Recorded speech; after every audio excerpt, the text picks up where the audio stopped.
مشکلی که مردم با دعا دارن اینه که دعا آیا اثر میکنه یا نمیکنه. اگر اثر میکنه چجوری اثر میکنه؟ و بیشتر معتقدن که دعا هیچ اثری نمیتونه بکنه، برای اینکه خداوند در ازل مقدر کرده من الان دعا بکنم که اون نمیاد خط بزنه تقدیر ازلی خودش رو. پس این دعا چگونه شده که گفتن دعا کنید من استجابت میکنم؟ جوابش اینه که دعا خروج از زمانه. وقتی شما دارین دعا میکنین میره قبل از ابدیت، قبل از ازلیت، یعنی قبل از اینکه دارن اینو می‌نویسن شما اونجا ارتباط برقرار میکنید.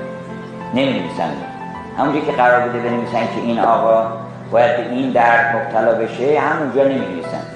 دعای شما میره قبل از نوشتن.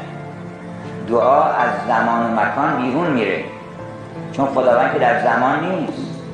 شما متصل میشید به ازل، باید میشید به اون زمانی که دارن می‌نویسن، اونجا دستور میدن که اینو خطش بزنید. یعنی اصلا ننویسین اینجا، بنویسین که شما روش خوب میشه چون دعا کرده.